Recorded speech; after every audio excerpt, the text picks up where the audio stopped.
শুরু করি। আচ্ছা, ভিডিও ওপেন করলাম আমি। প্রথমে আমি আজকে আমরা শিখাবো কি কি ক্লাস, যে প্রফেশনালভাবে ফটোশপের মাধ্যমে ব্যাকগ্রাউন্ড রিমুভ করা, তাই না? আচ্ছা, এর আগে আপনাদেরকে শিখেছিলাম রিমুভ বিজি একটা ওয়েবসাইট, এই ওয়েবসাইট দিয়ে শিখেছিলাম। ওই ওয়েবসাইট দিয়ে আমরা ব্যাকগ্রাউন্ড রিমুভ করলে কী কী সমস্যা, রেজুলেশন ইমেজ নষ্ট হয়ে যায়, তাই না? রেজুলেশন যদি আমি প্র্যাকটিক্যালি দেখাইছিলাম, একটা 5 MBর ইমেজ যদি আমি 5 MB একটা প্রোডাক্টের ইমেজ অথবা আমার একটা নিজের পিকচার যে কোনো একটা ইমেজ যদি আমি 5 MB থাকে সেই ইমেজটা, সেটা যদি আমি ওয়েবসাইট অর্থাৎ রিমুভ বিজি দিয়ে আমি ব্যাকগ্রাউন্ডে রিমুভ করি, তাহলে ওইটা 50 KB, সর্বোচ্চ 60 KB, সর্বোচ্চ 77 KB, তার উপরে আর যায় না, মানে 1 MBও থাকে না। কিন্তু ইমেজটা ছিল কত, 5 MB। একটা ক্যামেরা দিয়ে ছবি উঠালেন 10 MB, আপনি রিমুভ বিজি দিয়ে আপনি রিমুভ করলেন, পিকচারটা আপনার হয়ে যাবে 10 KB বা 20 KB, 50 KB, সর্বোচ্চ 80 KB হবে, 1 MB কখনো হবে না। তাহলে এটা দিয়ে করা যাবে না। তাহলে আমি যে ফটোশপের মাধ্যমে রিমুভ করি, তাহলে যে 10 MBর পিকচার সেই 10 MBই থাকবে, শুধু অবজেক্টটা রিমুভ হয়ে যাবে, মানে ব্যাকগ্রাউন্ড রিমুভ করবো আমরা। তাহলে সেটাই শিখাবো। তাহলে আপনাদেরকে আজকে একটা ওয়েবসাইটের নাম পরিচয় করে দেবো। এই ওয়েবসাইটের কি কাজ? আচ্ছা, আমরা এই যে এখানে গুগলে আসার পরে আমরা যদি কোনো একটা প্রোডাক্টের নাম বা কিছু একটা লিখি, তাও তো আসে, তাই না? আর একটা প্রোডাক্ট ইমেজ লিখি আমি, প্রোডাক্ট, এই ক্যামেরাটা আসলো এখানে, এটা কিন্তু খুব একটা রেজলিউশন ভালো না, তাই না? একটা ওয়েবসাইটের নাম আছে, সেই ওয়েবসাইটের নাম হলো ডাকডাকগো। এই ওয়েবসাইট থেকে যদি আপনারা পিকচার নেন, তাহলে এই পিকচারটার রেজলিউশনটা অনেক ভালো থাকে, বুঝতে পারছেন? মোটামুটি ভালো থাকে আর কি, একদম লো না। DUCK ডাকডাকGO, মনে রাখবেন, ডাকডাকগো.com, মনে রাখেন, DUCK ডাকডাকগো.com। আচ্ছা, প্রথম যে এখানে ওয়েবসাইটের লিঙ্ক আসছে, এখানে আমরা ক্লিক করব। দেন এখান থেকে আমরা সার্চ অপশনে যে কোনো প্রয়োজন, যে কোনো জিনিসের প্রয়োজন হলে আমরা যেমন গুগলে সার্চ করি, ওই ওয়েবসাইটের মাধ্যমেও আমরা সার্চ করব। তাহলে কি হবে, এখান থেকে একটু রেজলিউশনটা ভালো পাবো। তাহলে আমি একটা ইমেজের প্রোডাক্টের নাম লিখবো এখানে, ইমেজ প্রোডাক্ট,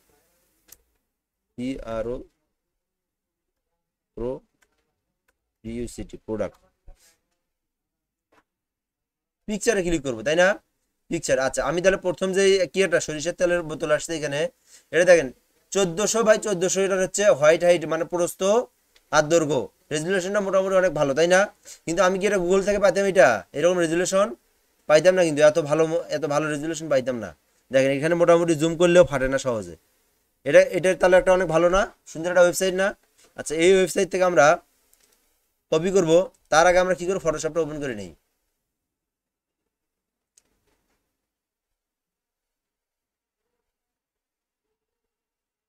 এলা কি হলো,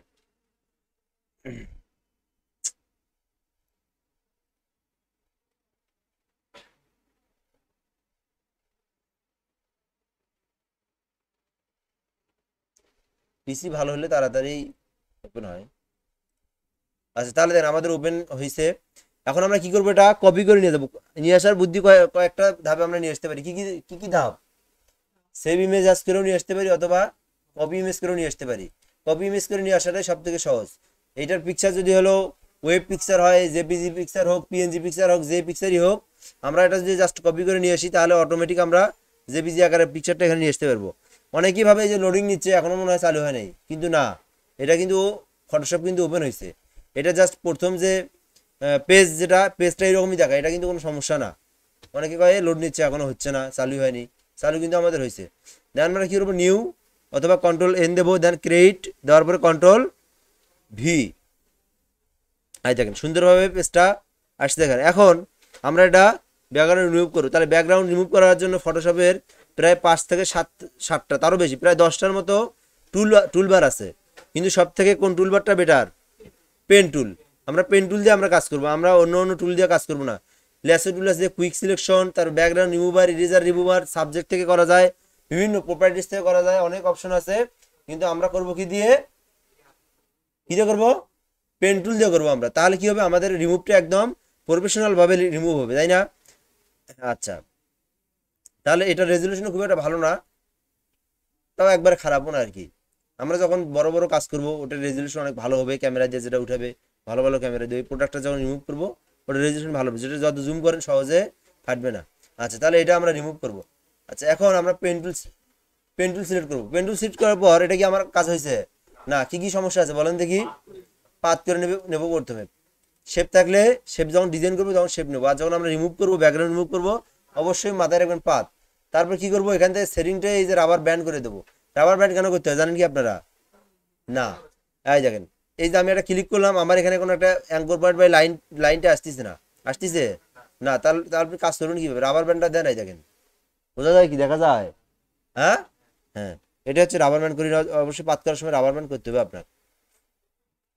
তাহলে আমি এখন এটা রিমুভ করব।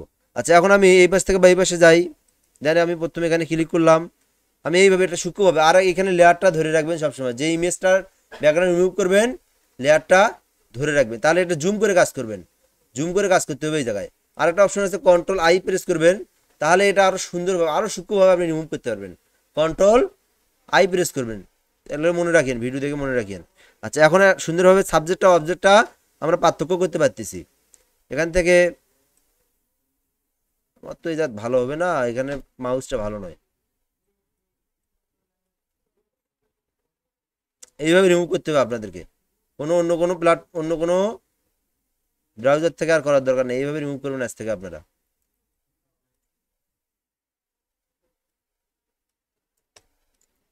এইভাবে আস্তে আস্তে আস্তে আস্তে, এটা কাজই হচ্ছে আস্তে আস্তে রিমুভ করতে হবে আপনার।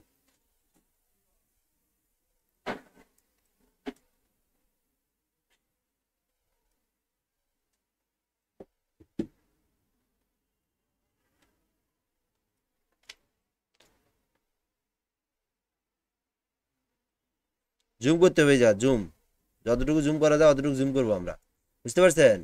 জুম করে খুবই সূক্ষ্মভাবে আস্তে আস্তে রিমুভ করতে হবে। এটা তাড়াহুড়োর কাজ না, ব্যাকগ্রাউন্ড রিমুভ তাড়াহুড়োর কাজ না।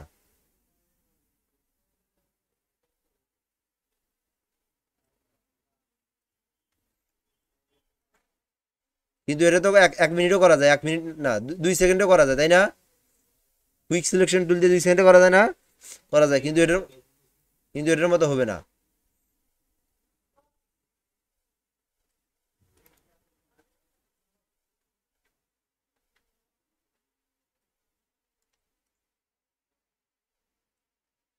এইভাবে এইভাবে আমরা রিমুভ করব। দেখতে হবে অবজেক্ট আর সাবজেক্ট যেন একদম ঠিক থাকে।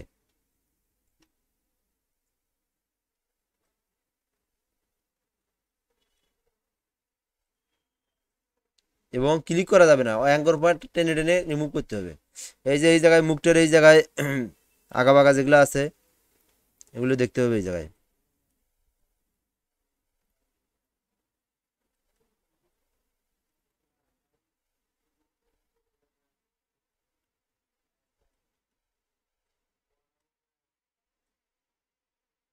যে জায়গাটা বাঁকা আছে ক্লিক করা যাবে না, কি করতে হবে? টান দিয়ে রিমুভ করতে হবে।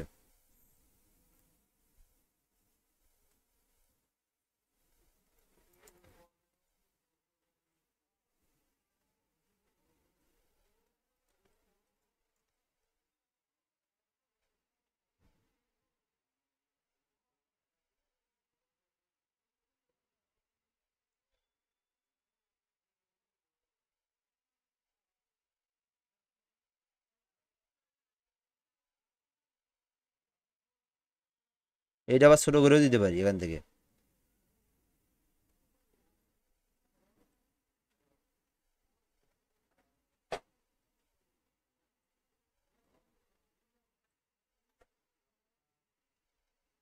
এই ল্যাপটপের মাউসের সমস্যা, তাছাড়া আর দ্রুত কাজ করা যেত।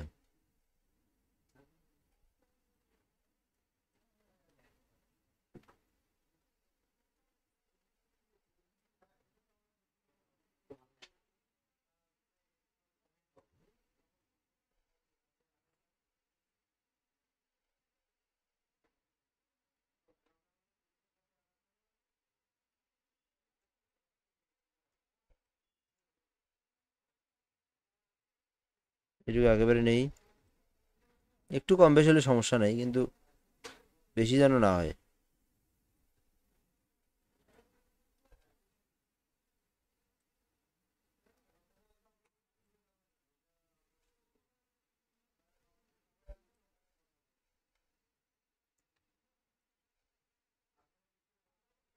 দেখতেছেন সবাই?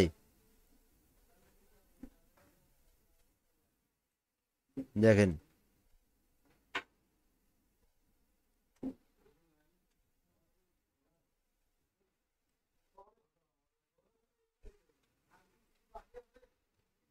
তাহলে এটা এইভাবে সূক্ষ্মভাবে কাজ করতে হবে, এটা একদম সূক্ষ্মভাবে।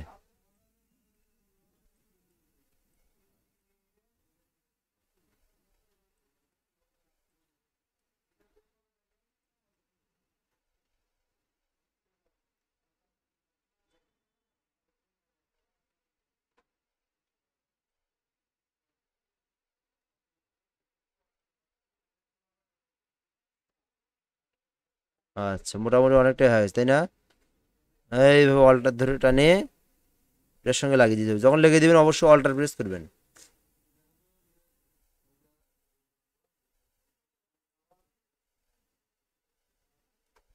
ঠিক আছে, অল্টার ধরে দিবেন লাগে দুটো। আর নিচে যেটা এটা হলো শ্যাডো, এটা হলো শ্যাডো। আচ্ছা, আমাদের পুরোটাই সিলেক্ট হয়েছে তাই না? পুরোটাই সিলেক্ট হয়েছে। আচ্ছা, এখন যদি আপনার কোনো জায়গায় সিলেক্টটা সুন্দরভাবে না হয়, তাহলে এটা আবার কাস্টমাইজ করে ঠিক করা যায়। বলেন দেখি কিভাবে? তুমি চুপ করো। কি দিয়ে? কন্ট্রোল দিয়ে। নাম কি? টুলের নাম কি? মনে করো এই জায়গাতে আমার একটু বেশি হয়ে গেছে বা কম হয়ে গেছে, এটা আমি ঠিক করবো কিভাবে? হুম, তাহলে আপনার টুল দেখেন নাই ভালো করে। ডিরেকশন টুল দিয়ে, ডিরেকশন, এই যে ডিরেকশন, ডিরেক্ট সিলেকশন টুল। এটা মনে করেন আমার হচ্ছে এইদিকে আসবে, এই যে কম বেশি করা যায়, দেখেন। এটা মনে করেন এদিকে আসলো, এই যে ঠিক করতেছে, এই যে বুঝলেন? এই যে আবার মনিটরের কাজ করতেছি। ক্লাসের সময় মনিটরের কাজ করলে তুমি কি করবে তাহলে? আচ্ছা, এখন কি করবো আমরা? সিলেকশন করার পরে কি করব? হ্যাঁ, মেক সিলেকশন। হ্যাঁ, আমি কন্ট্রোল আই দিয়ে আবার আগের পূর্ব মানে ব্যাকগ্রাউন্ডটা নিয়ে আসি। এখন জাস্ট কি করব? Make selection. আচ্ছা, মেক সিলেকশন দেওয়ার পরে এখানে কত দেবো আমরা ফেদার, এটা নিয়ে অনেকেই ভাবনা। এটা হচ্ছে আমার কাজের উপর নির্ভর করে। আমি রিমুভটা কি রকম করছি, একদম কি সাবজেক্ট আর অবজেক্ট যদি একদম সুন্দরভাবে করি, তাহলে হবে 0.1 2 3 4 5 এর মধ্যেই। যদি আমি তাড়াতাড়ি করি, অনেকটা সাবজেক্টের মধ্যে মানে অবজেক্ট মধ্যে আছে, তখন বেশি নিতে হবে। আবার মনে করেন আমি তাড়াতাড়ি করছি, বুঝেই ডিরেকশন টুল ধরলাম, মনে করেন আমার এই অ্যাঙ্কর পয়েন্টটা এদিক দিয়ে নিয়ে গেছি, তখন আমার মেক সিলেকশন প্রায় 1 নেওয়ার লাগবে। এদিক নিয়ে গেলাম আরও 2 নেওয়ার লাগবে। এদিক নিয়ে গেলাম মাইনাস নেওয়ার লাগবে। আর যখন আমি এই একদম ঠিকভাবে নেব, তখন 0.1 2 3 4 5 এর মধ্যে রাখতে হবে। বুঝতে পারছেন ফেদার কত দেওয়ার লাগবে? তাহলে এটা আমার কিসের উপর নির্ভর? আমার কীরকমভাবে আমি পাতটা করছি এটার উপর নির্ভর করবে। ওকে, দেন আমি এখান থেকে মেক সিলেকশন, এখান থেকে আমি যেহেতু মোটামুটি ভালোই করছি 0.5 দিলেই দিতে পারি আমি। ওকে, আচ্ছা, তাহলে এই দেখেন ভিতরে ঢোকে নাই। যদি আমি বেশি দিই তাও অল্প একটু ঢুকছি, 0.1 দেওয়া দরকার আমার। আমার যদি বেশি যদি ভিতরে যায়, তাহলে আমার আবার বাড়াই কমে দিতে হবে। আচ্ছা, তাহলে এখন আমি কি করব? জাস্ট কন্ট্রোল জে প্রেস করব। করার পর এই দেখেন এই আইকন দুটো, এই চোখের যে আইকন দুটো, এই দুটো উঠে বন্ধ করে দেবো। দিলে আমাদের ব্যাকগ্রাউন্ডটা সুন্দরভাবে রিমুভ হয়ে যাবে। এটা আমরা যে কোনো জায়গায় নিয়ে যেতে পারবো এখন। বুঝতে পারছেন? হ্যাঁ, এটা এখন সলিড কালার দিয়ে এখানে কিভাবে দেবো? ব্যাকগ্রাউন্ড থেকে জাস্ট এখান থেকে ক্লিক, দেন এখান থেকে সলিড কালার। কি কালার দিলে ভালো বোঝা যায়? এটাই দিয়ে ভালো বোঝা যাচ্ছে তাই না? হ্যাঁ, দেখেন কেমন হয়েছে? Remove, background remove. হ্যাঁ, দেখেন এইভাবে সুন্দরভাবে রিমুভ করতে হবে। আপনি একটা এখন সিলেকশন টুল দিয়ে বা ডিরেকশন টুল দিয়ে বা কুইক সিলেকশন টুল দিয়ে করেন, এইরকম হবে না। এই যে এইরকম হবে না, এই যে মাথা কখনোই এত সুন্দর হবে না। কোনোটার এটা অবজেক্ট এদিকে আসে আছে, কোনোটা সাবজেক্টের ভিতরে ঢুকছে। তাহলে এইভাবে আমাদের কি রিমুভ করতে হবে? ব্যাকগ্রাউন্ড রিমুভ করতে হবে। বুঝতে পারছেন? এই আজকে আমি এই পর্যন্ত কিন্তু এখানে আমি ক্লাস নিয়ে দেখবো দেখি।